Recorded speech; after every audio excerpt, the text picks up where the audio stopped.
Hello, my loves. Hello, beautiful people. As you can see, I'm kind of sitting somewhere different, but I'm really trying to find something or just a setting that is comfortable for me, but also aesthetically pleasing.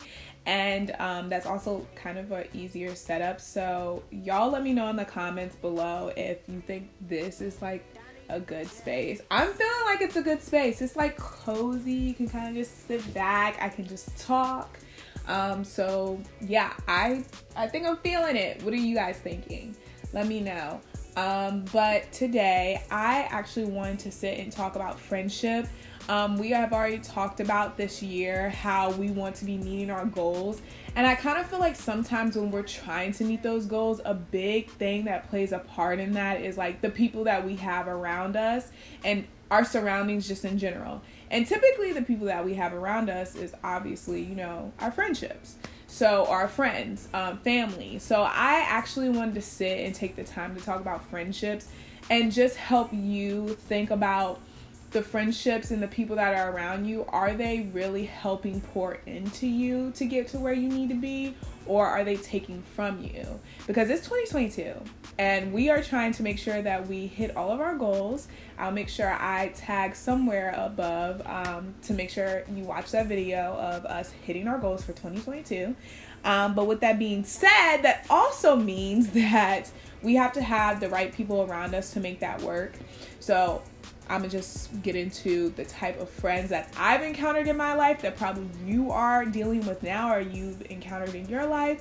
And let's just take a moment to think, like, is this person really gonna help me do what I need to do, or are you hurting me from doing what I need to do, right? So let's talk about it. All right, so I think going through life, I've kind of noticed about five or six type of friends that I've really encountered, and it has really made me think, are they really for me?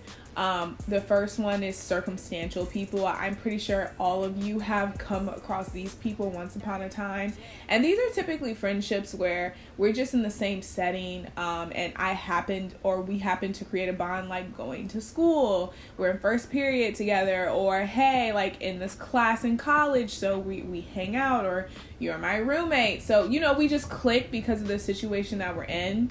But if we were outside that situation, we're probably not going to communicate. And it's no hate, no shade. It's really not that. It's just the fact that outside of that, we just really don't talk. So I've definitely met a lot of people where it's like when we're in the situation or setting, we become friends. And then once that's over, like they're gone. Like work. You can go to work and that can be your best friend at work. And then like when they leave, they're just... It's like, hey, it was fun, So I have come across circumstantial people in my life, people that are just for the season. And I think it's really important that if a person that you're talking to is circumstantial, because honestly, they can turn into great friendships. I'm not going to sit and act like they don't turn into friendships, but at the same time, they do start off as circumstantial. These are people that you probably, if y'all weren't working together, hey, maybe you wouldn't have had a friendship. Event goers. These are typically, for me, these were always the friends that were down for anything. Do we talk on a daily basis? Most times we don't. But anytime there's a party or there's an event like, hey, let's have a taco night, or a painting with a twist night, or let's go out to brunch. Those are your people that are always down. I'm about to say they're always ready to go. So I've definitely come across event goers in my life. Never really necessarily had a problem with them, but it was just like, oh, like you're only for partying. So there's also what I call the event goers. They're always down.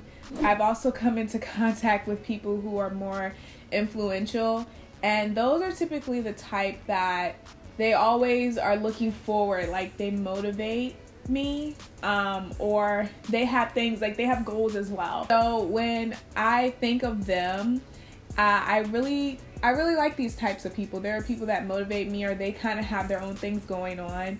I think it's really great for any of you guys that are dreamers out there, or that think about things that you want to do and you find other like-minded people like you. It's like the best. It's like Christmas to a kid, you know? It's kind of like you're not alone. So with that being said, those are typically like my favorite people. I feel like you understand where I'm coming from, and you can help motivate me, and I can help motivate you. Like, we are pouring into each other. They're definitely not the ones taking from my cup. There's also check-in people. Those are typically the ones, like, for me, when I say check-in, I mean like they like pop in and out your life. These are people that's just like, oh, hey, like, we should really go out sometime and get food or get coffee. And it's like, okay, word, bet, sounds good. And then next thing you know, that probably never happens. But yeah, those are typically like the check-in people. Like, it's more like, hey, almost it could be a relationship or a friendship, but it never turns out to be that way, or it's very short. You know, and I don't really think that that's a good or a bad thing, unless it's like a negative check-in, like, oh, like, I saw you broke up with so-and-so, like, are you doing okay? And they're only there for the tea, and then as soon as you tell them, like, they leave. And I don't know, but for the most part, I've come across people that are check-ins, but my check-ins typically are the other way around, where it's like, oh, like, I hope you're doing okay, and then they like everything out. Like, that's been going on. I'm just like, sis, I'm sorry. I'm here for you, but at the same time, like, I was just checking in. So maybe I'm the check-in friend. But I'm like, I have good intentions, like, I promise. And then these are the ones that I've had in my life, and I really want you guys to be careful if you have a friend like this. The secretly hating friends. We all go through crap in our life, right? And I don't feel like anybody's life is perfect, no matter how good it looks. And, you know, sometimes the people around you are the ones that really envy you the most. So just really be careful about if this friend is a secretly hating friend. If they always have something to say, or every time you have an accomplishment, it's kind of like, oh, well, you know, you could have done this, or congratulations, but like kind of always giving that negative aspect to it. Like, it's just kind of really annoying. And I feel like you really don't need that stress in your life. You don't need someone that's secretly hating on you, that really wants you to fail, and you're giving them literally access to your life. They're out there, you know, and I think it takes a while sometimes for you to realize it. So I think really be cognizant of, if you have a friend, are they really for you? At that point, those secretly hating friends, they're taking from you. They are not pouring in your cup at all.